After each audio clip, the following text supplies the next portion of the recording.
Attorney Stevenson, you are one of the most prolific, brilliant, impactful attorneys in our history.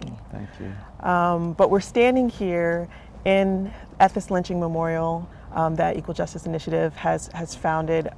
Just seen for the third time the movie Just Mercy, based on your book Just Mercy. So when did you understand the power of art as activism, as well as going through the legal system? Yeah, I think I've always been aware of it, but hadn't really applied it. I mean, I grew up in a community where our pain and our grief and our suffering would get expressed through music.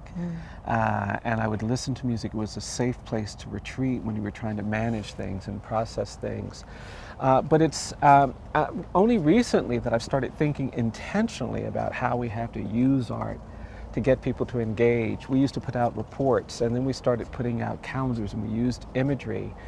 And then when we wanted to tell the story of our history, we knew that we had to engage in a deep commitment to art. And that's when we started working with amazing sculptors like Kwame Akoto Bemfo, who did this sculpture on slavery. And we started thinking about ways to construct kind of visuals that help people understand this. And the book and now the movie are just new ways to use the creative talents that extraordinary people can give to a project that's trying to just help people understand things. And that's what's been so exciting. I mean, Michael B. Jordan, Jamie Foxx, Rob Morgan, Karen Kendrick, Brie Larson have all given so much, to this project. And what I'm really thrilled about is that you see the lives of the people I've been working with for decades. You see my clients, you see their families, and you see the suffering that is created when we're unjust and when we're unfair. And I hope seeing that suffering and that pain will motivate people to want to demand more justice, demand more fairness. But there's no question that to get where we're trying to go, we're going to have to engage in narrative work, and artists are going to play a critical role in that process. Artists and actors and musicians and filmmakers and sculptors, all of them have a critical role to play. Absolutely. Yeah. And speaking of the music, that is one of the most powerful elements of this film. It took me back to church. It took me back to childhood. And I know you've talked so much about your grandmother and having her be someone who was a child of enslaved people.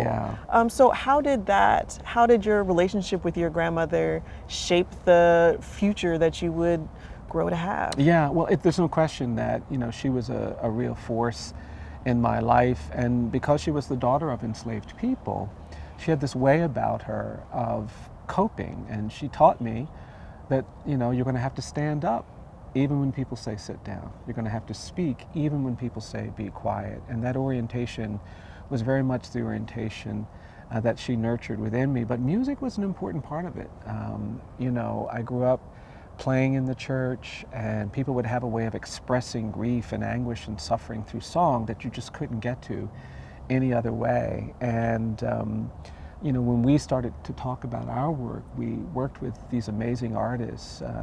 And when we did the dedication here, Sweet Honey in the Rock was here, B.B. Winans was here, we had John Legend come, we had Andre Day come, we had Stevie Wonder come, and Dave Matthews, and amazing people. And their music actually created a way to kind of relate to what we're trying to say about this history. And I do think that that's an important part of it. I've always believed that justice has a soundtrack.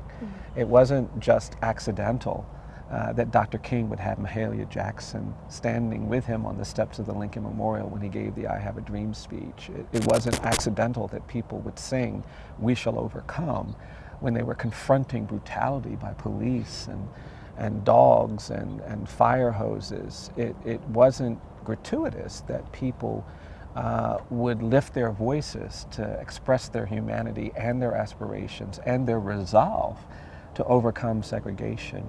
And I think that tradition of music and art and creative energy to fight the fights that have to be fought is still essential as we deal with these issues that we're dealing with today. So after someone comes to the lynching memorial, after they have read Just Mercy, after they have seen Just Mercy, they're going to be filled with passion and they're going to want to do something. What do you encourage people to do after they have become informed? Yeah, I want them hopefully to get involved. There are multiple ways that people can participate in the effort at recovering from all of this injustice. They can support people coming out of jails and prisons. They can get active on the multiple campaigns going on around the country to respond to injustice and wrongful convictions. They can make the journey here to Montgomery because we think it's important to spend time in these places. They can learn who their prosecutors are and make sure that those prosecutors are representing their values and their expectations for how justice should happen in their community. But they can also find ways to really lift up the need to protect everybody. You know, I don't think we prove how great we are, how just we are, how advanced we are by looking at how well we treat the rich and the powerful and the privileged. I think we have to look at how we treat the poor and the incarcerated and the condemned. I think that's the lens through which we have to judge ourselves. And when I look at what's happening and the stories that we tell in the film and the stories I write about in the book, we're not doing very well and we need to do better. And that's my hope, is that people will be motivated to do better.